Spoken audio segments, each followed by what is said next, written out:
കാഞ്ചേട്ടനെ ഞാൻ പരിചയപ്പെടുത്തുന്ന ആവശ്യമില്ലെന്ന് തോന്നുന്നു. മുഹമ്മദ് മുക്കാൻ ഞങ്ങൾ തമ്മിലൊരു 25 വർഷത്തെ യുക്തിവാദി പ്രവർത്തന പരിചയമുണ്ട്. അതൊരു ഇതാണ്. യുക്തിവാദി സംഘ പ്രവർത്തനാണ്. ഞാൻ കാണുന്നത് ദിവ്യാത്ഭുതങ്ങൾ പൊതുസമൂഹത്തിൽ അവതരിപ്പിച്ചുകൊണ്ട് കാഞ്ചേട്ടൻ വരുന്ന രംഗമാണ്. അത് നമ്മൾ ഞങ്ങൾ യുക്തിവാദ സംഘ പ്രവർത്തനമാണ്. അപ്പോൾ കാഞ്ചേട്ടനെ ആദ്യം ഇത്രയും അറിയപ്പെടുക, ഇന്ന് സോഷ്യൽ മീഡിയ സജീവമാണ്. പിന്നാലെ പരിചയപ്പെടുക. നമ്മൾ വിഷയത്തിലേക്ക് വരികയാണ്. ഈ വിഷയം ഈ ടൈറ്റിൽ കൊടുക്കാനുള്ള കാരണം എന്ന് പറയുന്നത് പൊതുവായിട്ട് ഞങ്ങളോട് യുക്തിവാദി സംഘം പ്രവർത്തകരോട് ചില പൊതുജനങ്ങളുടെ ചോദ്യമാണ്.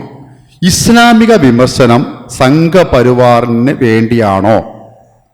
ഇത് പലപ്പോഴും അലട്ടിയ വിഷയമാണ്. അപ്പം ഇത് മനസ്സിലാക്കാൻ വേണ്ടി പറയാണ്. ഇസ്ലാമിക വിമർശനം യുക്തിവാദ രംഗത്ത് തുടക്കം കുറിച്ചത് വലിയ പഴക്കമൊന്നും കാണുന്നില്ല. എൻ്റെ ഒരു നിരീക്ഷണത്തിൽ 10-25 വർഷമൊക്കെ ആയി കാണുള്ളൂ. ആദ്യമായി ഇസ്ലാമിക വിമർശനം ഒരു പുസ്തക രൂപത്തിൽ കൊണ്ടുവന്നത് ഒരു എക്സ് മുസ്ലിം അല്ല, അത് സാക്ഷാൽ യുക്തിവാദിയായ എഡമറുകാണ്. ഈ ഖുർആൻ വിമർശന പഠനം എന്ന പുസ്തകമാണ് ആദ്യമായി ഒരു പുസ്തക രൂപത്തിൽ കേരളത്തിൽ അറിയപ്പെടുന്നത്. അതിനുശേഷം കേരളീയ സമൂഹത്തിൽ എക്സ് മുസ്ലിമായി അറിയപ്പെടുന്ന അബ്ദുൽ അലി മാഷ് സഹായത്തിലാണ് എഡമർഗൻ്റെ പുസ്തകം വരുന്നത്. അബ്ദുൽ അലി മാഷിന് ഖുർആൻ അറിയാം, അറബി അറിയാം, പണ്ഡിതനാണ്. അബ്ദുൽ അലി മാഷ്, അബ്ദുല്ല മേപ്പൂര്, സെയ്ദ് മുഹമ്മദ് ആനക്കയം ഇവരുടെ ഒരു സമരോത്സവ പ്രവർത്തനം ആണ് ഇസ്ലാമിക വിമർശനത്തിൽ കേരളം കണ്ടത്. പക്ഷെ അന്നാരും ഇവര് സംഘപരിവാറിനാണ് ചെയ്യുന്നത് എന്നുള്ളൊരു വാർത്ത ഉണ്ടായിട്ടില്ല. ഒന്ന് അടിവരട്ടെ, അന്ന് അധികാരത്തിലിരിക്കുന്ന സംഘപരിവാർ അല്ല എന്നും കൂടെ ചേർക്കണം. ഇനി അത് കഴിഞ്ഞ് സോഷ്യൽ മീഡിയ വരുന്നു, യൂട്യൂബ് വരുന്നു ഒക്കെ വന്ന സമയത്ത് എക്സ് മുസ്ലിം എന്ന സംഘടന കേരളത്തിൽ ഉണ്ടാകുന്നു. സ്വതന്ത്രമായി ഇസ്ലാമിക വിമർശനം നടത്തുന്ന വ്യക്തികളുണ്ടായപ്പോൾ വ്യക്തികളുടെ വിമർശനത്തെ ചോദ്യം ചെയ്തുകൊണ്ട് പല സാമൂഹ്യ പ്രവർത്തകരും സാമൂഹ്യപരമായി നിൽക്കുന്ന ആൾക്കാരും ഈ ഒരു സംശയം മുന്നോട്ട് വച്ചിട്ടുണ്ട്. ഇസ്ലാമിക വിമർശനം നിങ്ങൾ സംഘപരിവാറിന് വേണ്ടി ആണോ എന്നൊരു പൊതുജന അഭിപ്രായം യുക്തിവാദികളോട് ചോദിക്കുന്നുണ്ട്. അപ്പോഴാണ് ഒരു പൊതുജനത്തിൻ്റെ പ്രതിനിധി എന്നതിലാണ് ഞാൻ ഒരു എക്സ് മുസ്ലിമായ മുഹമ്മദ് ഖാനോടുള്ള ഒരു സംഭാഷണത്തിൽ വരുന്നത്. കാഞ്ചേട്ടാ നമസ്കാരം. അതായത് ഇസ്ലാമിക വിമർശനം പല രീതിയിൽ വരുന്നു. ഇസ്ലാമിക വിമർശനം, പ്രത്യേകിച്ച് ഖുർആൻ വിമർശനം, മുഹമ്മദിനെ കുറിച്ചുള്ള വിമർശനം ഒക്കെ പല രീതിയിൽ വിമർശിക്കുന്നത്, പല വ്യക്തികളും വിമർശിക്കുന്നുണ്ട്. പൊതുവിൽ ഇന്ന് പൊതുജനം കാണുന്ന ഒരു വിമർശനമാണ്. അതായത് എക്സ് മുസ്ലിങ്ങളുടെ പല വിമർശനമുണ്ട്. അതിൽ പൊതുവിൽ കാണുന്ന 1-2 പേരുടെ വിമർശനത്തെ സംഘപരിവാറിന് വേണ്ടി ആണോ എന്നൊരു പൊതുജന സംശയം വയ്ക്കുന്നുണ്ട്. അതിനൊക്കെ വ്യക്തിപരമായ അഭിപ്രായം വേണ്ട. കാഞ്ചേട്ടൻ ഒരു എക്സ് മുസ്ലിം എന്നല്ല, അല്ലെങ്കിൽ ഇസ്ലാമിക വിമർശനം നടത്തുന്ന കേസിൽ കാഞ്ചേട്ടൻ്റെ അഭിപ്രായം എന്തായിരിക്കും? ഞാൻ എൻ്റെ യുക്തിവാദ പ്രവർത്തനം സംഘടനാപരമല്ല. യൂട്യൂബിൽ കൂടിയുള്ള നമ്മുടെ 13.8 ചാനൽ, ബിജു മോഹൻ, ഇവരൊക്കെ എന്നെ പ്രദർശിപ്പിക്കുന്ന ആളുകളാണ്. അതിൻ്റെ വ്യൂവർഷിപ്പ് എന്ന് പറയുന്നത് ഏറിയാൽ ഒരു 20,000, 1,00,000 വ്യൂവേഴ്സുള്ള യൂട്യൂബ് പരിപാടിയും ഉണ്ടായിരുന്നു. എൻ്റെ ചാനൽ ഫ്രീ തിങ്കർ, അതിൽ ഏകദേശം 1000 സബ്സ്ക്രൈബേഴ്സേ ഉള്ളൂ. അതിൽ ഞാൻ വീഡിയോ അപ്ലോഡ് ചെയ്താൽ 100 പേരെങ്കിലും കാണണമെന്ന് ഞാൻ ആഗ്രഹിക്കാറുണ്ട്, കാണാറില്ല. പക്ഷേ എന്നെ കേൾക്കാൻ 13.8 ആളുകളുണ്ട്. അതവിടെ നിൽക്കട്ടെ. ഇൻസ്റ്റഗ്രാം വന്നു. ആകെ 1.5 മിനിറ്റ് 90 സെക്കൻഡ്. അതിൽ ഞാനൊന്ന് പയറ്റി നോക്കി. ഞാൻ ഏത് വീഡിയോ ഇട്ടാലും മിനിമം 25,000. അതിൻ്റെ പ്രത്യേകത എന്താണ്? യൂട്യൂബിൽ സംസാരിക്കുന്നത് ഞാനാണ്, ഇൻസ്റ്റഗ്രാമിലും സംസാരിക്കുന്നത് ഞാനാണ്. ഈ സമയക്കുറവ് കൊണ്ടാണോ? ആയിരിക്കാം, ഇല്ലെന്നല്ല. പക്ഷേ ആ ഇൻസ്റ്റഗ്രാം പോസ്റ്റിൻ്റെ താഴെ വരുന്ന മുസ്ലിങ്ങളുടെ വിമർശനം എന്ന് പറയുന്നത് അതിരൂക്ഷമാണ്. ഇപ്പം എൻ്റെ പല്ലിന് വിടവുണ്ട്, അതിൽ കറയുടെ പാടുണ്ട്. ഞാനൊരു ചായപ്രിയനാണ്, കുടിയനാണ്. അപ്പോൾ പലരും പറയുന്നത് നിങ്ങൾ ഈ പല്ലൊന്ന് ക്ലീൻ ചെയ്യണം. ഞാൻ ബോധപൂർവം പല്ല് ക്ലീൻ ചെയ്യുന്നില്ല. കാരണം ഇൻസ്റ്റഗ്രാമിൽ അൽഗോരിതം വർക്ക് ചെയ്യണമെങ്കിൽ കമൻസ് കൂടുതൽ വരണം. ഈ പല്ലിനെ കുറിച്ച് പറയുന്ന കമൻസ് ഒരുപാട് വരുന്നത് കൊണ്ട് ഒരുപാട് റീച്ച് കിട്ടും. അങ്ങനെ പല്ലിലെ കറ ഒരു അനുഗ്രഹമായി അനുഭവപ്പെടുന്നുണ്ട്.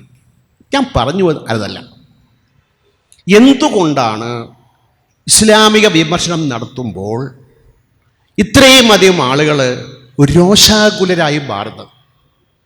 ഇപ്പം ഇസ്ലാമിൻ്റെ മാത്രം കാര്യമാണോ ഇത്? അല്ല. പക്ഷേ ഇസ്ലാമിൻ്റെ കാര്യം വരുമ്പോൾ അത് പുറത്തറിയുന്നു.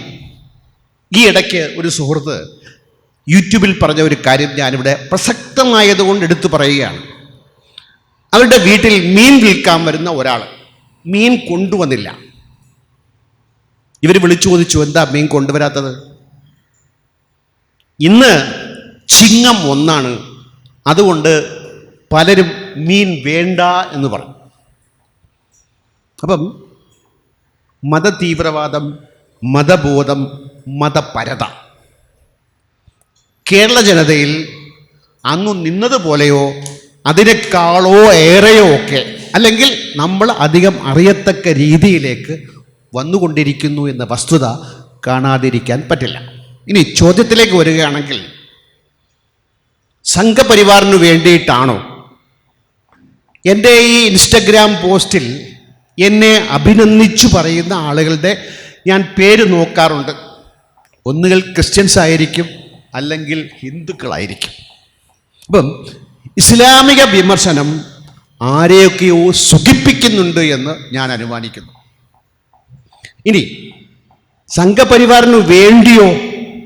വേണ്ടിയും അല്ലാതെയുമുണ്ട്. അതായത് യൂട്യൂബ് വരുമാനം വളരെ നല്ല വരുമാനമാണ്. എനിക്കില്ല, ബിജുമോഹൻ ചിരിക്കുന്നുണ്ട്.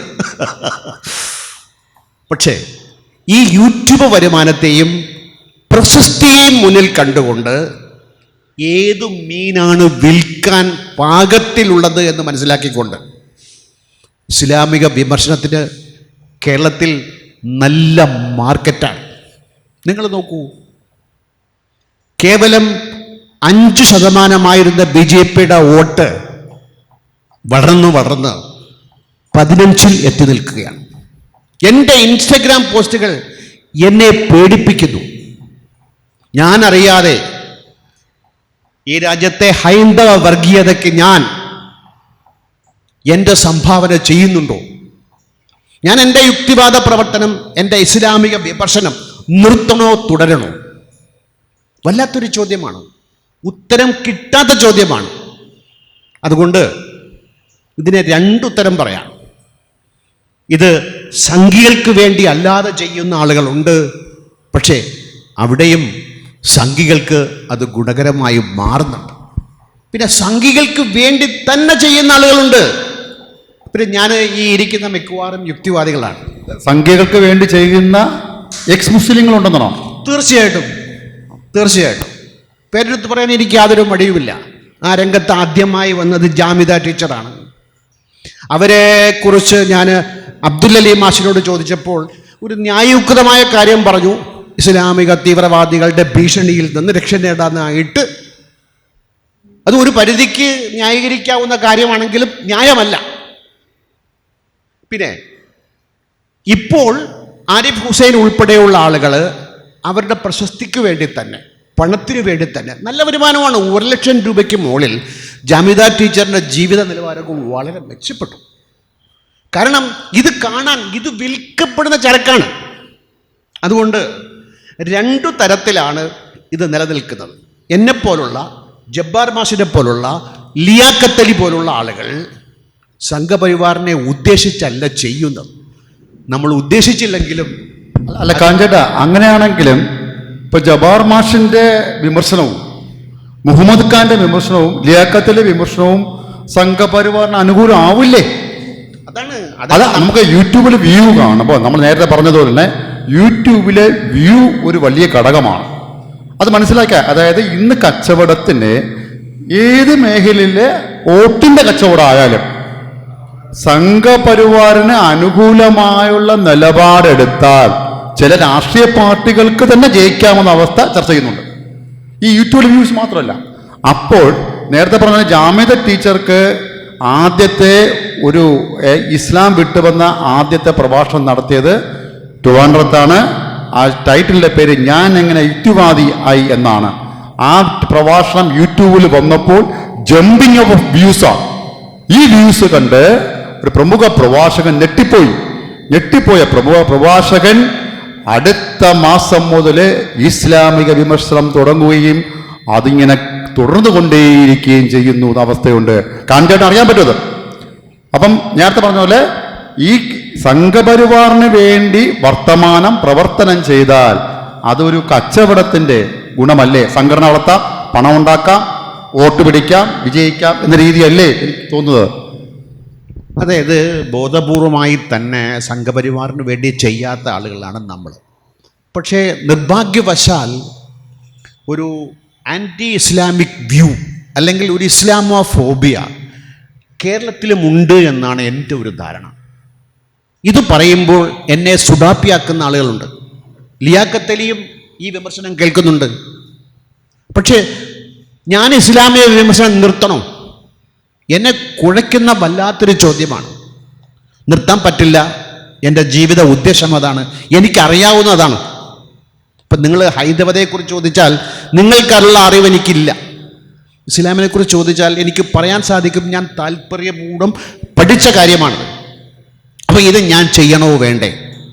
ഒരു പൊളിറ്റിക്കൽ കറക്റ്റ്നെസ്സിൻ്റെ വല്ലാത്ത ഒരു ചോദ്യം നമ്മെ നോക്കി തുറിച്ചു വരുന്ന ഒരു സംഭവമാണ്. പക്ഷേ ദുഃഖകരമായ അവസ്ഥ എന്ന് പറയുന്നത് കേരളത്തിൽ ഹൈന്ദവത പല കോണുകളിൽ നിന്ന് പല രീതിയിൽ പിടിമുറുക്കുമ്പോൾ അതിനെ പ്രതിരോധിക്കേണ്ട യുക്തിവാദികൾ, സോക്കാൾഡ് യുക്തിവാദികൾ, അറിഞ്ഞുകൊണ്ടും അറിയാതെയും അതിന് വളക്കൂറായി പോകുന്നു എന്ന ഒരു ദുരവസ്ഥ നമുക്ക് കാണാതിരിക്കാൻ പറ്റില്ല.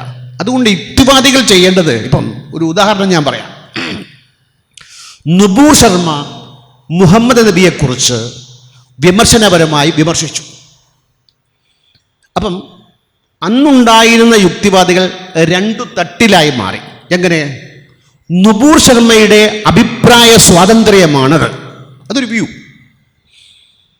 നമ്മൾ ചോദിച്ചത്, എതിർ വിഭാഗക്കാരനായ ഞാൻ ചോദിച്ചത്, നുബൂർ ശർമ്മയ്ക്ക് ഇത് പറയാൻ എന്ത് അധികാരം, അവകാശം?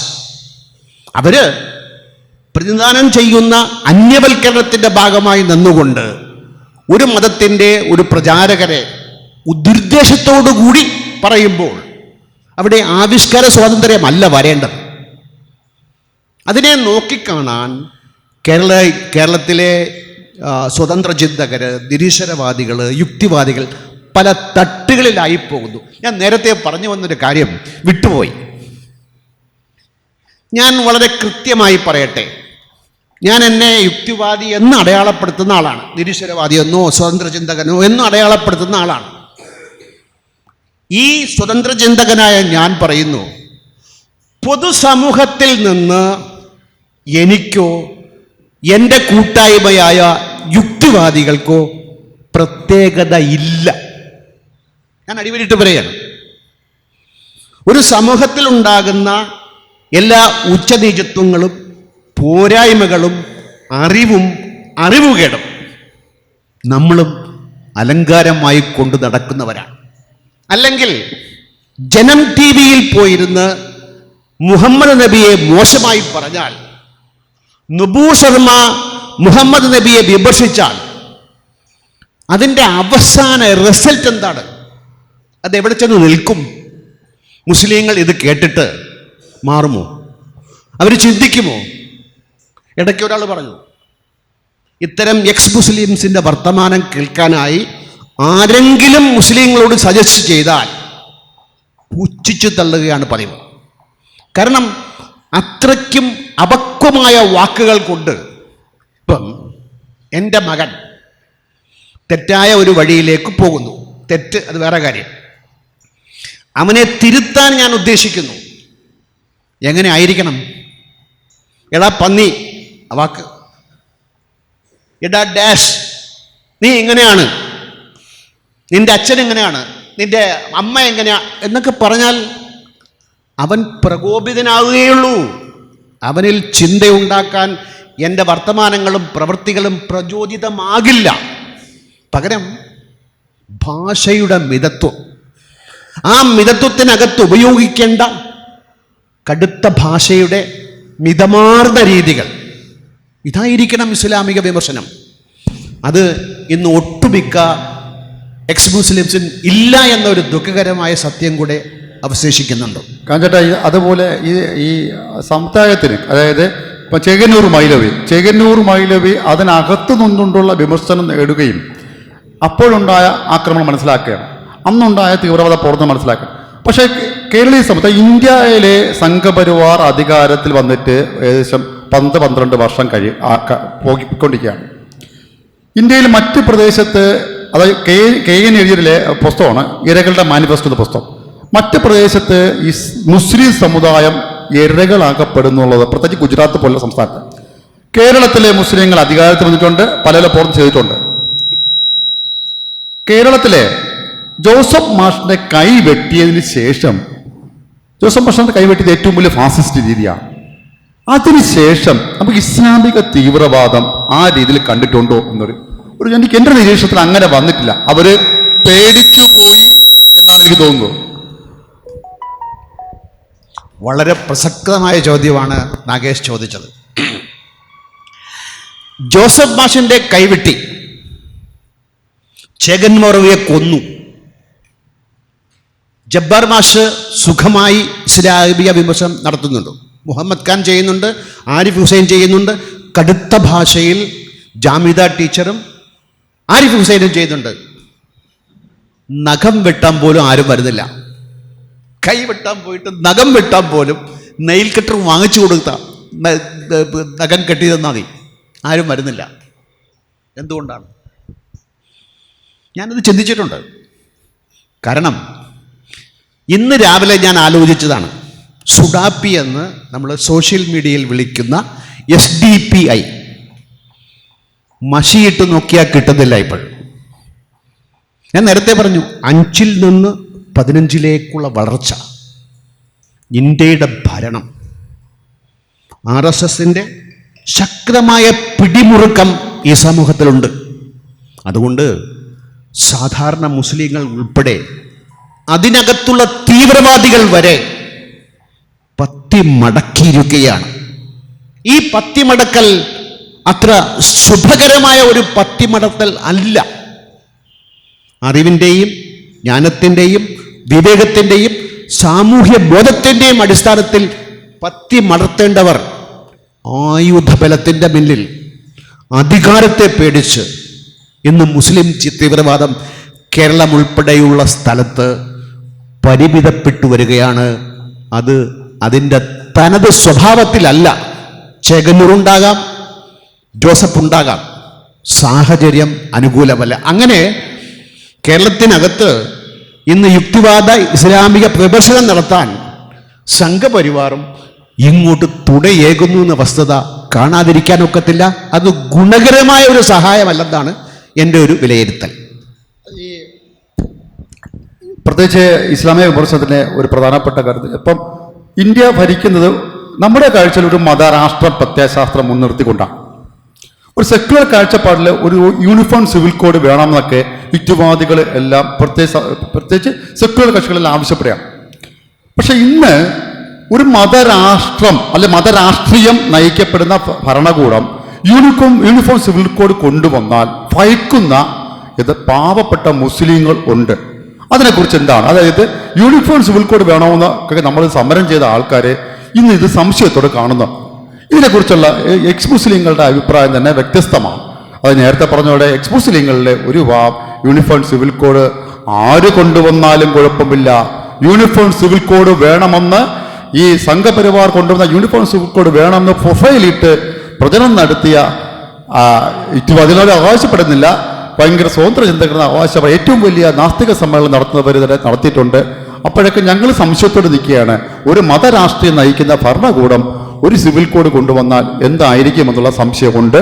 അതിനെക്കുറിച്ചുള്ള എക്സ് മുസ്ലിങ്ങളുടെ അഭിപ്രായം വ്യത്യസ്തമാണ്.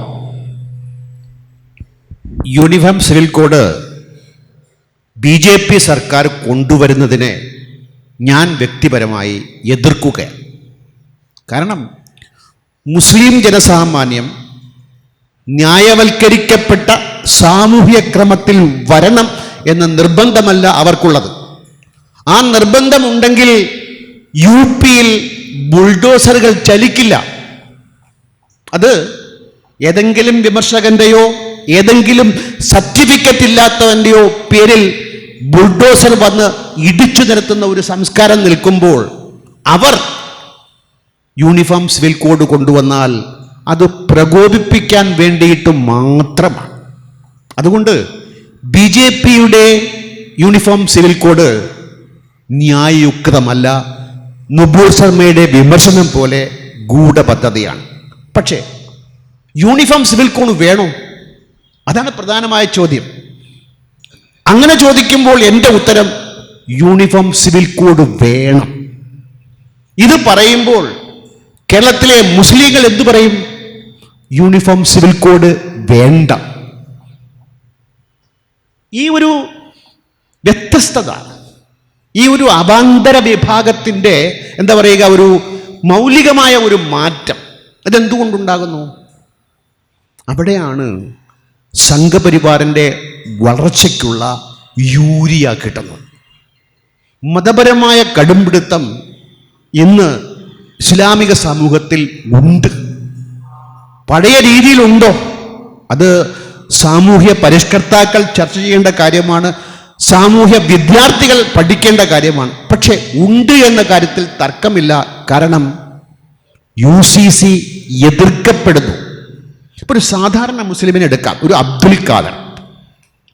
അവനെ വിളിച്ചിട്ട് നിങ്ങൾ ചോദിക്കുന്നു, യൂണിഫോം സിവിൽ കോഡ് നടപ്പിലാക്കണമോ വേണ്ടയോ? യഥാർത്ഥത്തിൽ അബ്ദുൽ ഖാദറിന് ഇസ്ലാമും അറിയില്ല, യൂണിഫോം സിവിൽ കോഡും അറിയില്ല. അവിടെയാണ് മറ്റൊരു വിഭാഗം ആളുകളുടെ ഉദയത്തെ നമ്മൾ കാണുന്നത്. ഒരു വിഭാഗമല്ല, രണ്ട് വിഭാഗം. ഒന്ന്, ഈ നാട്ടിലെ തന്തയില്ലാത്ത രാഷ്ട്രീയക്കാർ. അങ്ങനെ പറയുന്നതിൽ എന്നോട് ക്ഷമിക്കുക, അതൊരു ഫ്രേസായി പറയുന്നേ ഉള്ളൂ, ബയോളജിക്കലായിട്ടല്ല. അവര് 4 വോട്ടിന് വേണ്ടി ഏതു രാഷ്ട്രീയ പാർട്ടി ആയാലും എന്തു നെറികേടും ചെയ്യാൻ യാതൊരു മടിയുമില്ലാത്തവരായി മാറിയിരിക്കുന്നു. ഒന്ന്. രണ്ടാമത്തെ കാര്യം, ഇന്ന് ഞാനിവിടെ വരുന്നതിന് മുമ്പ് ഒരു മരണാനന്തര ചടങ്ങിൽ പങ്കെടുത്തിട്ടാണ് വരുന്നത്.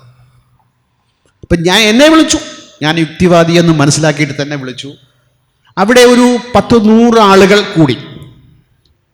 ഈ 100 ആളിൽ എന്നെ ഒഴിച്ച് 99 പേരും കഴിഞ്ഞ വർഷം മരിച്ചുപോയ ആളിൻ്റെ ആത്മാവിന് വേണ്ടിയിട്ടും ഇവിടെ പ്രാർത്ഥിക്കപ്പെടുന്ന ഈ പ്രാർത്ഥന അദ്ദേഹത്തിൻ്റെ ഖബർസ്ഥാനിൽ എത്താനും വേണ്ടി അത്യുഗ്രമായ ഉച്ചത്തിൽ ആമീൻ പറയുന്നു. ഞാനൊരു മൂലയ്ക്കിരുന്ന് അതിശയമായി നോക്കിക്കാണുകയാണ്. ഞാൻ ചിന്തിക്കാറുണ്ട്, ഞാൻ മരിച്ച് ഒരു വർഷം കഴിഞ്ഞാൽ എന്താണ് ബാക്കിയാകുക? 56-ലാണ് ഡേറ്റ് ഓഫ് ബർത്ത്. 55-ൽ എവിടെയായിരുന്നു അത് തന്നെയാണ്. എൻ്റെ ഖബർസ്ഥാൻ എന്തെങ്കിലും പ്രത്യേകതയുണ്ടോ? എന്തെങ്കിലും അവിടെ എത്തുമോ? എത്തത്തില്ല. പക്ഷെ ഈ ആളുകളുടെ മനസ്സിൽ ഇത്തരം ധാരണ ഈ നൂറ്റാണ്ടിലും എങ്ങനെ നിലനിൽക്കുന്നു? അതാണ് വിശ്വാസപരമായ നമ്മുടെ ബ്രെയിൻ സെറ്റിൻ്റെ വല്ലാത്ത ഒരു പോരായ്മ. പായസം എനിക്ക് ഇഷ്ടമുള്ള കാര്യമാണ്. ഡയബറ്റിക് ആണെങ്കിൽ പോലും 1-2 സ്പൂണൊക്കെ ഞാൻ അകത്താക്കും. പക്ഷേ ആറ്റുകാൽ പൊങ്കാലയുടെ പായസം തന്നാൽ ഞാൻ കഴിക്കില്ല. അതിൽ ബ്രാഹ്മണ്യമില്ല, അതിൽ ശുചിത്വബോധമുണ്ട്. എങ്ങനെ? ഇന്നലെ വരെ മലങ്കിടുന്ന സ്ഥലത്ത് നല്ല അടുക്കളയും നല്ല ഗ്യാസ് സ്റ്റവും ഉപേക്ഷിച്ചിട്ട് എൻ്റെ വീട്ടുമുമ്പറ്റുവന്ന് പൊങ്കാലയിടുന്ന ആ പൊങ്കാല ശുചിത്വമല്ല. എൻ്റെ വീടിൻ്റെ മുമ്പിൽ ആറ്റുകാൽ പ്രദേശത്താണ് ഒത്തുകൂടുന്ന ഭക്തകൾ കാട്ടിക്കൂട്ടുന്ന കോപ്രായം കണ്ടാൽ ചിരിക്കണോ കരയണോ എന്ന് തോന്നിപ്പോവും. ഒന്നും വേണ്ട, നിങ്ങൾ വൈകുന്നേരം ആ ഗണപതി കോയിലിൻ്റെ മുമ്പിൽ ചെന്ന് നിൽക്കുക. മുന്തിയ തരം കാറുകൾ വന്നിട്ട് നിർത്താൻ സ്ഥലമില്ലാതെ വളരെ ദൂരെ കൊണ്ട് നിർത്തിയിട്ട് നടന്നു വന്ന് ഭയങ്കരമായ വസ്ത്രധാരികളായ വലിയ വലിയ ഉദ്യോഗസ്ഥ പ്രമാണിമാരും കച്ചവടക്കാരും വ്യവസായികളും എന്തൊക്കെയാണ് കാട്ടിക്കൂട്ടുന്നത്? നമ്മൾ ഏത് യുഗത്തിലാണ് ജീവിക്കുന്നത്? അപ്പം മനുഷ്യ മസ്തിഷ്കത്തിൻ്റെ പോരായ്മയായ വിശ്വാസം എല്ലാ തലങ്ങളെയും സ്പർശിക്കുമ്പോൾ തങ്ങൾക്ക് ഗുണം ചെയ്യുന്ന UCCയെ എതിർക്കാൻ അറിവില്ലാത്തവൻ ആരെയാണ് നോക്കുന്നത്? മതപരമായ തൊഴിലാളികൾ ഈ രംഗത്ത് ശക്തമാണ്. പുരോഹിതർ, രാഷ്ട്രീയക്കാർ, ഇവർ പറയുന്നതാണ് വിശ്വാസിക്ക് വേദവാക്യം. ചർച്ചയിലേക്ക് പോവാം. ഒരു ഒരു ഒരു അഭിപ്രായം കൂടെ ചോദിക്കണം. അതായത് ഈ ഇസ്ലാമിക വിമർശനം നടത്തുന്ന യൂട്യൂബറിൻ്റെ പറയാം, അതിൽ മുസ്ലിം വെറുപ്പ് ഉണ്ടാക്കുന്നു എന്നുള്ള പൊതുബോധ അഭിപ്രായം വന്നിട്ടുണ്ട്. അത് നമ്മൾ നിരീക്ഷിക്കുമ്പോൾ കുറേയൊക്കെ ശരിയാണെന്ന് തോന്നാറുമുണ്ട്. അതായത് മുസ്ലിങ്ങൾ നമ്മൾ സമൂഹത്തിൽ മുസ്ലിങ്ങൾ എന്ന് പറഞ്ഞത് നമ്മുടെ ഈ സിനിമ ഉണ്ടാക്കി വെച്ചൊരു പൊതുബോധം ഉണ്ടല്ലോ, പച്ച ബെൽറ്റിട്ട് ഈ കൊച്ചിൻ ഹനീഫ ടൈപ്പ് ഒരു കത്തിയിടിപ്പിൽ ഇറച്ചി വെട്ടുകാരനെ, അതായത് പൊതുസമൂഹത്തിൻ്റെ വെറുപ്പിൻ്റെ ചിത്രം ഉണ്ടാക്കി വെച്ചൊരു ഫ്രെയിമുണ്ട്. ഇത് ഇവിടെ സ്വതന്ത്ര ചിന്തകന്റെ പേരിൽ, നാസ്തികത പ്രചരിപ്പിക്കുന്നതിൻ്റെ പേരിൽ മുസ്ലിം വെറുപ്പ് ഉണ്ടാക്കുന്നു എന്ന് ഞങ്ങൾ യുക്തിവാദം നടത്തിയ സമയത്ത് ഞങ്ങളോട് പൊതുജനം ചോദിച്ചിട്ടുണ്ട്. ഇത് എങ്ങനെയാണ് ഒരു കാഞ്ചായിട്ട് നിരീക്ഷിക്കുന്നത്? ഇത് വളരെ ദുഃഖം ഉണ്ടായിട്ടുണ്ട്.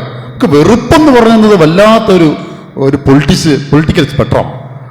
അപ്പം ഇത് ഒരു വ്യക്തിക്ക് അങ്ങനെ തോന്നിയെങ്കിൽ തന്നെ അത് വല്ലാത്ത പുനഃപരിശോധിക്കേണ്ട അല്ലേ എന്നാണ്. നബി തൻ്റെ സഹപ്രവർത്തകരും കൂട്ടാളിയുമായ അബൂബക്കർ, ഈ അബൂബക്കറിന് നബിയേക്കാൾ 2 വയസ്സ് ഇളപ്പമാണ്. അദ്ദേഹത്തിൻ്റെ മകൾ ആയിഷയെ വിവാഹം ആലോചിച്ചു. അപ്പോൾ അബൂബക്കർ പറഞ്ഞു, മുഹമ്മദേ, നമ്മൾ കൂട്ടാളികളാണ്, സഹോദരന്മാരാണ്, നമ്മൾ മതത്തിൽ സഹോദരന്മാരാണ്, കുടുംബത്തിലല്ല. അതുകൊണ്ട് 6 വയസ്സുകാരിയെ എനിക്ക് നിങ്ങൾ വിവാഹം ചെയ്തു തരണം. വിവാഹം ചെയ്തു കൊടുത്തു. ഇതൊരു ഇസ്ലാമിക വിമർശനമാണ്. 53 വയസ്സുണ്ടായിരുന്ന മുഹമ്മദ് നബി 6 വയസ്സെന്നുമ്പോൾ 1-ാം ക്ലാസ് അല്ലെങ്കിൽ ഏറിയൽ 2-ാം ക്ലാസ്. ഇപ്പം ഇറാനിൽ കഴിഞ്ഞ മാസം ഒരു നിയമം പാസാക്കി, 9 വയസ്സായാൽ പെൺകുട്ടിക്ക് വിവാഹം കഴിക്കാം. ഈ 9 വയസ്സുകാരി പഠിക്കുന്ന എത്രാം ക്ലാസ്സിലാ? നിങ്ങൾ UP സ്കൂളിന് മുമ്പിൽ നിന്ന് നോക്കൂ. 9 വയസ്സുള്ള ഒരു 3-ാം ക്ലാസ്സുകാരിയെ കണ്ടാൽ നിങ്ങൾക്ക് എന്തു വികാരമാണ് മനുഷ്യൻ എന്ന നിലയ്ക്ക് ഉണ്ടാകുക? അപ്പം ഈ 6 വയസ്സിലെ വിവാഹം വിമർശിക്കപ്പെടണമോ വേണ്ടേ? ഒരു ചോദ്യമാണത്. എന്റെയിൽ ചോദിച്ചാൽ വിമർശിക്കണ്ട എന്ന് ഞാൻ പറയും. കാരണം കസ്തൂർബായെ മഹാത്മാഗാന്ധി വിവാഹം ചെയ്തത് 8 or 9 വയസ്സ് പ്രായത്തിലാണ്. നമ്മൾ കാലഘട്ടത്തിൽ നിന്ന് വായിക്കേണ്ടതുണ്ട്. നമുക്ക് എങ്ങനെ വിമർശിക്കാം ഇത്? ഈ 6 വയസ്സെയും 9, ഇന്നത്തെ 9 വയസ്സുകാരിയുടെ ഇറാനിലെ വിവാഹത്തെ നമുക്ക് വിമർശിക്കാം. 6 വയസ്സുള്ള മുഹമ്മദ് നബിയുടെ ഭാര്യയെ വിമർശിക്കാൻ നമ്മൾ ചരിത്രത്തെ ഉൾക്കൊള്ളാതിരിക്കുന്നത് മോശമാണ്. ഞാൻ ഈ പറയുന്നത് ശക്തമായ 2 വേർതിരിവ് പ്രാബല്യത്തിൽ കൊണ്ടുവരേണ്ടതുണ്ട്. എന്താ അത്? ഇസ്ലാമും മുസ്ലിമും. ഇത് രണ്ടും വ്യത്യസ്തമാണ്, പൂർണ്ണമായും വ്യത്യസ്തമാണ്. ഇപ്പം പെൺകുട്ടിയെ വിദ്യ അഭ്യസിപ്പിക്കരുത്. പെണ്ണ് അന്യപുരുഷനെ കാണാൻ പാടില്ല. ഇപ്പം ഒരു കഥ പറയാം ഞാൻ. കുരുടന്മാരിരിക്കുന്ന ഒരു സദസ്സിലേക്ക് ഒരു പെണ്ണ് ഫർദ ധരിക്കാതെ കയറി വന്നു. നബി അവിടെ ഉണ്ടായിരുന്നു. നബി അവളോട് ചോദിച്ചു, നീ എന്തേ ഫർദ ധരിക്കാത്തത്? ഇവര് കുരുടന്മാരാണല്ലോ, എന്നെ കാണില്ലല്ലോ. നബി അവളോട് ചോദിച്ചത്, നീ അവരെ കാണുന്നുണ്ടല്ലോ. നിങ്ങൾ നോക്കൂ, അത്തരത്തിൽ നിർബന്ധിതമായ രീതിയിൽ വസ്ത്രവിധാനത്തിന് നിർബന്ധിക്കുന്ന മതത്തിൻ്റെ ഇത്തരം ചട്ടക്കൂടുകൾ വിമർശനാതീതമല്ല. ഇപ്പം കർണാടകത്തിൽ ഹിജാബിനെതിരെ അവിടുത്തെ BJPയും RSSും സമരമുണ്ടാക്കിയപ്പോൾ ജബ്ബാർ മാഷിൻ്റെ നല്ലൊരു വർത്തമാനമുണ്ട്. കാവിക്കോണകം ഉടുത്തവർ ഹിജാബ് അഴിച്ചു മാറ്റാൻ വരണ്ട. ആ ഒരു വാക്ക് 4-5 വർഷമായി അദ്ദേഹം പറഞ്ഞിട്ട്, വളരെ പ്രസക്തമായ വാക്ക്. അപ്പോൾ ഇസ്ലാമിക അപരവൽക്കരണം എന്നുള്ളത് കേരളത്തിലും ഇന്ത്യയിലും ബോധപൂർവവും അല്ലാതെയും നടന്നുകൊണ്ടിരിക്കുന്നു. ഞാൻ പറഞ്ഞു വന്ന കാര്യം വിട്ടുപോയി. ഇപ്പം എൻ്റെ ഓർമ്മ ശരിയാണെങ്കിൽ ഏതോ ഒരു പബ്ലിക് പരീക്ഷയ്ക്ക് കേരളത്തിലെ 1ാം റാങ്ക് വാങ്ങിയത് ഒരു മുസ്ലിം പെൺകുട്ടിയാണ്. ഒരു 50-100 വർഷം മുമ്പ് വിദ്യ നിഷേധിക്കപ്പെട്ട മുസ്ലിം സ്ത്രീകൾ ഇന്ന് ഏതെല്ലാം രംഗം കൈയടക്കിക്കൊണ്ട് മുന്നേറുന്നു. മതം അതിനകത്തെ വിശ്വാസികളെ കൈവെടിയുന്നു, അല്ലെങ്കിൽ അവർ പ്രത്യക്ഷമായി അല്ലാതെ തന്നെ മതത്തെ കൈവെടിയുന്ന ഒരു അവസ്ഥയുണ്ട്. ഞാൻ എപ്പോഴും പറയുന്ന ഒരു കാര്യമുണ്ട്, പലിശ ഹറാമാണ്. അതന്നത്തെ കാലത്ത് എന്തോ ഒരു ചരിത്രപരമായ കാരണം കൊണ്ടുണ്ടായതാണ്. ഇന്ന് ഏത് മുസ്ലിമിനാണ് പലിശയെ ഹറാമാക്കാൻ പറ്റും? ഹറാമാക്കിയാൽ അവൻ ഹറാമായി പോവും, അവൻ ഒന്നിനും കൊള്ളാത്തവനായി പോവും. ഇങ്ങനെ മനുഷ്യന്റെ ജീവിതത്തിൽ നിന്ന് മതം വേറിട്ട് പൊയ്ക്കൊണ്ടിരിക്കുമ്പോൾ തന്നെ രാഷ്ട്രീയപരമായ പൗരോഹിത്യപരമായ കാരണങ്ങളാൽ അവനെ അവിടെ തളച്ചിടാനുള്ള ബോധപൂർവമായ ശ്രമത്തിൻ്റെ ഭാഗമായി മുസ്ലിം അപരവൽക്കരണം ഇന്ത്യയിലും കേരളത്തിലും ശക്തമായി നടക്കുന്നു എന്നാണ് എൻ്റെ ഒരു ധാരണ. നമുക്ക് അഭിപ്രായം ഉണ്ടെങ്കിൽ പറഞ്ഞാൽ നമുക്ക് അത് കൺക്ലൂഡ് ചെയ്യാം.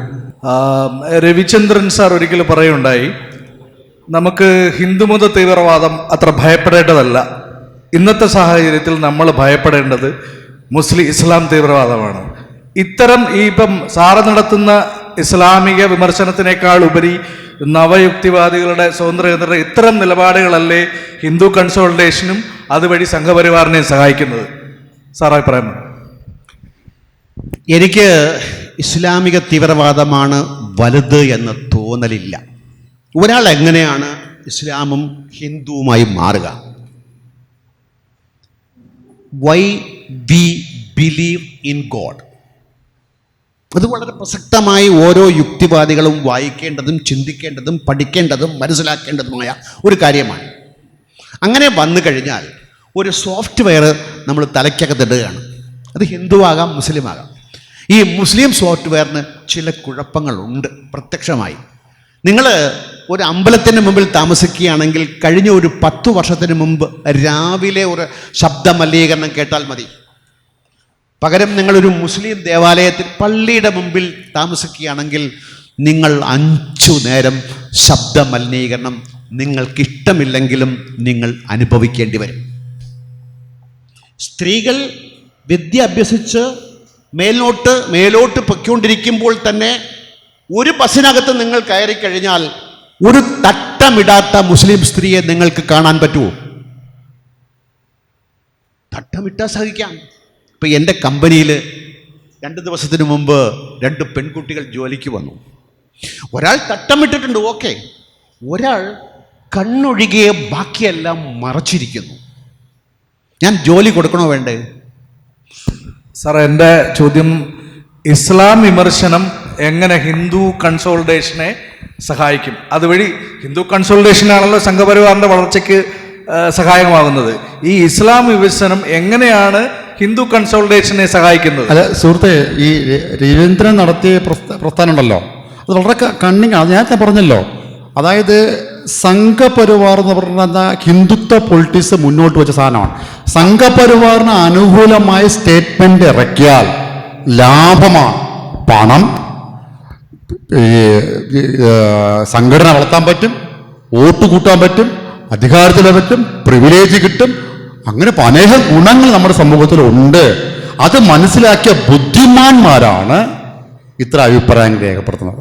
അതാണ് സാർ ഞാൻ പറയാൻ ഉദ്ദേശിച്ചത്. അതാണ്, ഇത്തരം വിമർശനങ്ങളല്ലേ ഇസ്ലാം വിമർശനത്തെക്കാൾ ഉപരി. അതായത് ഇസ്ലാമിക തീവ്രവാദം മാത്രമാണ് തീവ്രവാദം. ഏതായാലും അത് ഹിന്ദുമത തീവ്രവാദമായാലും ഇസ്ലാം മത തീവ്രവാദമായാലും സിഖ് തീവ്രവാദമായാലും തീവ്രവാദത്തെ അതിൻ്റെതായ രീതിയിൽ നേരിടേണ്ടതാണ്. അല്ലാതെ ഒരു തീവ്രവാദം വലിയ ഭയപ്പെടേണ്ട ആവശ്യമില്ല. ഇസ്ലാം തീവ്രവാദം ഭയപ്പെടണം, അങ്ങനെയുള്ള നിലപാടുകളല്ലേ ഈ ഹിന്ദു കൺസോളിഡേഷനെ സഹായിക്കുന്നത്? മറിച്ച് ഇസ്ലാമിലുള്ള അനാചാരങ്ങളെ ഒരാൾ എതിർക്കുക, അതിനെക്കുറിച്ച് സംസാരിക്കുകയോ ചെയ്തു കഴിഞ്ഞാൽ ഹിന്ദുമത കൺസോളിഡേഷനെ അതെങ്ങനെ സഹായിക്കും സാർ? ഇത്തരം ഈ നവയുക്തിവാദികളുടെ ഇത്തരം നിലപാടുകളല്ലേ സാറിനെ പോലെ ഇസ്ലാം വിമർശനം നടത്തുന്ന ആൾക്കാരെക്കാട്ടി കൂടുതൽ ഈ സംഘപരിവാറിന് ഗുണകരമായി തീരുക? അതാണ് എൻ്റെ ചോദ്യം. ഇസ്ലാമിക വിമർശനം ഹിന്ദുത്വത്തെ എങ്ങനെ സഹായിക്കുന്നു? ഇപ്പം വർഗീയവാദത്തിൻ്റെ അടിവേരെന്ന് പറയുന്നത് അന്യവൽക്കരണമാണ്. അവൻ മോശമെന്ന ധാരണ പരത്തലാണ്. ഇസ്ലാമിക വിമർശനത്തിലൂടെ ഇസ്ലാമിക തീവ്രവാദത്തെ പേടിക്കണമെന്ന് പറയുന്നത് തന്നെ അന്യവൽക്കരണത്തിൻ്റെ ഭാഗമായി തന്നെയാണ്. അത് തീർച്ചയായിട്ടും ഹൈന്ദവതയെ പ്രോത്സാഹിപ്പിക്കും. പ്രോത്സാഹിപ്പിക്കാതിരിക്കണമെങ്കിൽ എന്തു ചെയ്യണമെന്ന് കൂലങ്കക്ഷമായി യുക്തിവാദികൾ ആലോചിക്കേണ്ടതുണ്ട്. ആ ആലോചന എന്തുകൊണ്ടോ ഉണ്ടാകുന്നില്ല. പല കാരണങ്ങളുണ്ടാകാം. അറിവില്ലായ്മയോ, അതായത് തൻ്റേതായ കാഴ്ചപ്പാടുകളും നിലപാടുകളും തൻ്റെ വളർച്ചയെ എങ്ങനെ ഉപകരിക്കുമെന്ന ധാരണയുടെ അടിസ്ഥാനത്തിൽ പലരും പല വഴിക്ക് പോകും. അതുകൊണ്ട് അപരവൽക്കരണം ഇസ്ലാമിക രംഗത്ത് ഇസ്ലാമികളോട് മുസ്ലിംസിനോട് ഉണ്ടാകുന്നുണ്ട്. അത് യുക്തിവാദികളുടെ ഭാഗത്തുനിന്നും ഉണ്ടാകുന്നുണ്ട്. കേരളത്തിൽ, ഇന്ത്യയിൽ ഏറ്റവും പേടിക്കേണ്ടത് ഹൈന്ദവ വർഗീയത തന്നെയാണ്. കാരണം അത് ഭൂരിപക്ഷമാണ്, എണ്ണത്തിന് പ്രസക്തിയുണ്ട്. അതുകൊണ്ട് രവിചന്ദ്രൻ്റെ അഭിപ്രായത്തോട് ഞാൻ പൂർണ്ണമായും വിയോജിക്കുന്നു. ഈ കഴിഞ്ഞ 2-3 ദിവസമായിട്ട് സോഷ്യൽ മീഡിയയിൽ ഏറ്റവും അധികം രവിചന്ദ്രൻ്റെ ആരാധകരോ അനുയായികളോ എന്ന് പറയുന്ന ആൾക്കാർ പ്രചരിപ്പിക്കുന്ന ഒരിതാണ് ഇസ്രായേൽ നടത്തിയ പേജർ അറ്റാക്ക്. അതൊരു തീവ്രവാദ അറ്റാക്കാണെന്ന് സാധാരണ ചിന്തിക്കുന്ന മനുഷ്യർക്ക് മനസ്സിലാകും. നിരപരാധികളാണ് ഭരിച്ചത്. പക്ഷേ അതിനെ ആഘോഷിക്കുന്ന രീതിയിൽ വൻ ക്യാമ്പയിനാണ് നടത്തുന്നത്. അതിന് പിറകിലുണ്ടായിരുന്ന ആ മലയാളി പയ്യനെ ഹീറോ ആക്കിക്കൊണ്ട് അതിനെ വേറെ രീതിയിൽ പ്രചരിപ്പിക്കുന്നു. ഇതൊരു വെറുപ്പിൻ്റെ രാഷ്ട്രീയമല്ലേ ഇവർ ഏറ്റവും അധികം കളിക്കുന്നത്. അപ്പോൾ എനിക്ക് സംഘ് പരിവാർ രാഷ്ട്രീയത്തോട് അങ്ങേയറ്റം എതിർപ്പുണ്ട്. പക്ഷേ എനിക്ക് RSSകാരനോട് വ്യക്തിപരമായിട്ട് അവൻ മനുഷ്യനായിട്ട് തന്നെയാണ് കാണുന്നത്. മുസ്ലിങ്ങളോട് യാതൊരു വിരോധവുമില്ല, ഹിന്ദുക്കളോടും യാതൊരു വിരോധവുമില്ല. ഹിന്ദു മതത്തോടും ഇസ്ലാം മതത്തോടും വിരോധമുണ്ട്. ഈ ആശയതലത്തിലുള്ള ഈ വ്യത്യാസങ്ങളെ, എതിർപ്പുകളെ വളരെ വ്യക്തികേന്ദ്രീകൃതമായും അല്ലെങ്കിൽ മനുഷ്യർക്കെതിരെയുള്ള വെറുപ്പായും മാറ്റുകയല്ലേ ഈ നവനാസ്തികർ, രവിചന്ദ്രൻ, ഞാൻ പേരെടുത്ത് തന്നെ പറയാണ്, രവിചന്ദ്രൻ അടക്കമുള്ള ആൾക്കാർ ചെയ്തുകൊണ്ടിരിക്കുന്നത്. മാത്രമല്ല എനിക്ക് തോന്നിയുള്ള ഏറ്റവും വലിയൊരു അപകടം എന്ന് പറയുന്നത് കേരളത്തിൽ ഹിന്ദു ഫാസിസത്തിന് വളരാൻ പറ്റാത്ത ഏറ്റവും വലിയൊരു കാരണം ആശയതലത്തിൽ അവർക്ക് പുതിയ തലമുറയുമായിട്ട് പെട്ടെന്ന് അവർക്ക് അപ്രോച്ചബിൾ അല്ല. ആ അപ്രോച്ചബിലിറ്റി ഉണ്ടാക്കി കൊടുക്കുന്ന ഒരു പണിയാണ് ഈ നവനാസ്തികർ ചെയ്യുന്നത് എന്നൊരു ആരോപണത്തെ താങ്കൾ എങ്ങനെയാണ് കാണുന്നത്? രവിചന്ദ്രൻ്റെ ഇപ്പോഴത്തെ ആ പ്രശ്നവുമായി ബന്ധപ്പെട്ട, ഇസ്രായേൽ പ്രശ്നവുമായി ബന്ധപ്പെട്ട കുറേ വീഡിയോകൾ ഞാൻ ഇന്നലെയും ശ്രദ്ധിച്ചു. നമ്മളെല്ലാം നിഷ്പക്ഷമായി ചിന്തിക്കുമ്പോൾ യുവൽ നോവാ ഹരാരി പറയുന്നൊരു വർത്തമാനമുണ്ട്. യുദ്ധരഹിതമായ ഒരു സമ്പ്രദായത്തിലേക്ക് ലോകം നീങ്ങുമ്പോൾ ഭ്രാന്തെടുത്ത രാഷ്ട്രീയ നേതാക്കൾ ഇതിനു വിഘാതം നിൽക്കും. ഇന്ന് അങ്ങനെ രണ്ടുപേർ രണ്ട് ഭാഗത്ത് ഭരിക്കുന്നുണ്ട്. ഒന്ന് നെതന്യാഹു, ഒന്ന് പുടിൻ. ഈ നെതന്യാഹു എന്ന ഭ്രാന്തന്റെ രീതിശാസ്ത്രമാണ് ഇന്ന് ലെബനനിലെയും പലസ്തീനിലെയും മുസ്ലിങ്ങളെ അരിഞ്ഞു വീഴ്ത്തിക്കൊണ്ടിരിക്കുന്നത്. 18,000 ആളുകൾ മരിച്ചു. ഇന്നലെ രവിചന്ദ്രൻ പറയുന്നു, കേട്ടപ്പോൾ സങ്കടം തോന്നി. ഇസ്രായേൽ നിരപരാധികളെ കൊന്നൊടുക്കാറില്ല എന്ന് പറഞ്ഞാൽ ഈ മരിച്ച 18,000 ആളുകളും തീവ്രവാദികളാണ്. ഞാൻ ഇന്നൊരു സുഹൃത്തിനോട് പറഞ്ഞപ്പം തീവ്രവാദികളെ വെടിവെക്കാൻ മാത്രമുള്ള തോക്ക് ഇവരുടെ പക്കലുണ്ടോ എന്നാണ് ചോദിച്ചത്. ഇതൊക്കെ പക്ഷം ചേരലാണ്. മുസ്ലിങ്ങളെ അങ്ങേയറ്റം മോശവൽക്കരിക്കാൻ വേണ്ടിയിട്ട് അവർക്ക് യാതൊരു പങ്കും അറിവും താല്പര്യവുമില്ലാത്ത വിഷയത്തെ അവരുടെ മേൽ അടിച്ചേൽപ്പിക്കുകയാണ്. ഇത് തെറ്റായ നടപടിയാണ്. ഇത് വളർന്നു വരുന്ന സംഘപരിവാറിനെ വളർത്താൻ അങ്ങേയറ്റം ഉപകരിക്കുമെന്ന കാര്യത്തിൽ സംശയം വേണ്ട. അല്ല, ഇത് ബിജുമോൻ ചോദിച്ച ഒരു ചോദ്യം, അതായത് നേരത്തെ പറഞ്ഞല്ലോ, ഇത് വെറുപ്പിൻ്റെ രാഷ്ട്രീയം തന്നെയാണ്. ഞങ്ങൾക്കൊക്കെ ഭയങ്കര ആക്ഷേപമാണ്. വലിയ നാസ്തിക സമ്മേളനം നടത്തി നാസ്തികർ, അതായത് സമൂഹത്തെ തെറ്റിദ്ധരിപ്പിക്കുന്നുണ്ട്. അതിനൊരു ക്ലാരിറ്റി സമൂഹത്തിന് ഇല്ല എന്നൊരു യാഥാർത്ഥ്യമാണ്. അവരും, അതായത് രവീന്ദ്രൻ എല്ലാ ദിവസവും വീഡിയോ എടുത്ത് അപ്ലോഡ് ചെയ്ത് യൂട്യൂബിലൂടെയാണ്. സോഷ്യൽ മീഡിയ വളരെ സജീവമാണ്. അപ്പോൾ പൊതുജനം കാണുന്നത് പച്ചയ്ക്ക് നാസ്തികത പറയുന്നുണ്ട്. രവീന്ദ്രൻ പച്ചയ്ക്ക് നാസ്തികത പറയുന്നുണ്ട്. അപ്പോൾ പൊതുജനം നാസ്തികതയാണ് യുക്തിവാദമെന്ന ഒരു ധാരണ സമൂഹത്തിലുള്ളപ്പോൾ രവിചന്ദ്രൻ സമൂഹത്തിലെ യുക്തിവാദത്തിലെ അംബാസഡർ ആയിരിക്കണം. അപ്പോൾ നമ്മൾ നടത്തുന്ന പ്രവർത്തനം ഈ വെറുപ്പ് സൃഷ്ടിക്കുകയാണ്. സമൂഹത്തിൽ വെറുപ്പ് സൃഷ്ടിക്കുക എന്ന് പറയുന്നത് ഒരിക്കലും ആലോചിക്കാൻ പറ്റില്ല. അതായത് ഒരു മാനവീയ പക്ഷമല്ല അവർ. ഇസ്രായേൽ ചെയ്യുന്നത് കൊടും ക്രൂരതയാണ്, ഹമാസ് ചെയ്യുന്നത് വേറൊരു ക്രൂരതയാണ് എന്നുള്ളൊരു തലത്തിലെത്താം. യുദ്ധം എന്നുള്ളൊരു പ്രാകൃതമാണെന്ന് പറയാൻ കഴിയാത്ത മനുഷ്യ എങ്ങനെ നാസ്തികത പറയും സുഹൃത്തെ? അതുകൊണ്ട് രവീന്ദ്രൻ ചെയ്യുന്നത് ഞങ്ങളെപ്പോലെ യുക്തിവാദികൾക്ക് ഭയങ്കര അപകടമാണ്, ഒരു സാമൂഹ്യ വിരുദ്ധ പ്രവർത്തനമാണെന്ന് പറയാതിരിക്കാൻ വയ്യ എന്നൊരു ദുഃഖത്തോടെ പറയും. നമസ്കാരം, എൻ്റെ പേര് രജി എന്നാണ്. സാമൂഹ്യമായ വിഷയങ്ങൾ നമ്മൾ ചർച്ച ചെയ്യാറുണ്ട് എന്നുള്ളതുകൊണ്ടാണ് ഞാൻ ആ ചോദ്യം വെച്ചത്. അതായത് രോഹിത് വെമുലയുടെ ആത്മഹത്യയെക്കുറിച്ച് നമ്മളിങ്ങനെ വാദോരാതെ ഇപ്പോഴും ചർച്ച ചെയ്യുന്നുണ്ട്. പക്ഷേ നമ്മുടെ ഇടയ്ക്കുണ്ടായിരുന്ന നമ്മളോടൊപ്പം ജീവിച്ചു പോയ രണ്ടുപേരാണ്, വളരെ സക്രിയമായിട്ട് തന്നെ ജീവിച്ചു പോയ രണ്ടുപേരാണ് പ്രൊഫസർ കുഞ്ഞാമനും കനവ് ബേബിയും. രണ്ടുപേരെയും മരിച്ചു എന്നാണ് നമ്മൾ മാധ്യമങ്ങളിലൊക്കെ പറയുക. പക്ഷേ രണ്ടുപേരും ആത്മഹത്യ ചെയ്യുകയാണ് ചെയ്തത്. എന്തുകൊണ്ടായിരിക്കും നമ്മൾ ആ ഒരു വിഷയം നമ്മൾ ചർച്ച ചെയ്യാത്തത്? നമ്മുടെ സാമൂഹികമായ കാര്യങ്ങളിൽ ഒരുപാട് കോൺട്രിബ്യൂഷൻസ് ചെയ്തവരാണ് രണ്ടുപേരും. അതെ, ഇതൊരു സാമൂഹികപരമായ വിഷയം കൂടി മാത്രമല്ല, ആത്മഹത്യ വ്യക്തിപരവും കൂടിയാണ്. ആത്മഹത്യ വ്യക്തിപരമാണെന്നാണ് ഞാൻ കരുതുന്നത്. രോഗത് വിമോചനത്തിലേക്ക് ഇതിന് വ്യക്തിപരമായുള്ള തീരുമാനത്തിന് സാമൂഹ്യപരമായ കാരണം വരാം. കുഞ്ഞാമൻ കേരളത്തിലെ ഏറ്റവും കൂടുതൽ അറിയപ്പെടുന്ന ചിന്തകനാണ്. ഞാൻ മനസ്സിലാക്കുന്നത് കുഞ്ഞാമൻ ഏറ്റവും കൂടുതൽ അറിയപ്പെടുന്ന, കുഞ്ഞാമൻ്റെ ഒരു വാചകം പറയാമോ? അതെ, കുഞ്ഞാമൻ പറഞ്ഞാണ്, ജനാധിപത്യത്തിൽ ഏറ്റവും അടുത്തന പടമാണ്, നമ്മൾ ആരെയും ബഹുമാനിക്കേണ്ട ആവശ്യമില്ല. വളരെ ശരിയാണ്, നമ്മൾ ആരെയും ബഹുമാനിക്കേണ്ട ആവശ്യമില്ല. നമ്മൾ അധ്യാപകനെ കാണുമ്പോൾ ചാടിയഴിച്ച് മുണ്ടഴിച്ചിടുന്ന ചിലുണ്ട്. അധ്യാപകൻ ഡ്യൂട്ടി ചെയ്യുന്നു, നമ്മൾ പിന്നെ പോകുന്നു. അപ്പോൾ കുഞ്ഞാമൻ ആത്മഹത്യ, കുഞ്ഞാമൻ 2-3 തവണ ആത്മഹത്യക്ക് ശ്രമിച്ച വ്യക്തിയാണ്.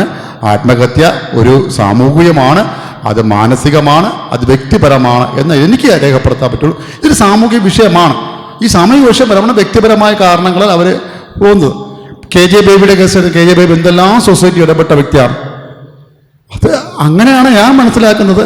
നമുക്കത് വേറെ ചർച്ച ചെയ്ത് കൊണ്ട് പോകാമെന്നതുള്ളൂ. എനിക്കതിന് ഈ ലേഖനങ്ങൾ, ഒത്തിരി ലേഖനങ്ങൾ ഞാൻ കണ്ടിട്ടുണ്ട്. നമുക്ക് അതിൽ ചർച്ച ചെയ്ത് പോകാന്നേ ഉള്ളൂ.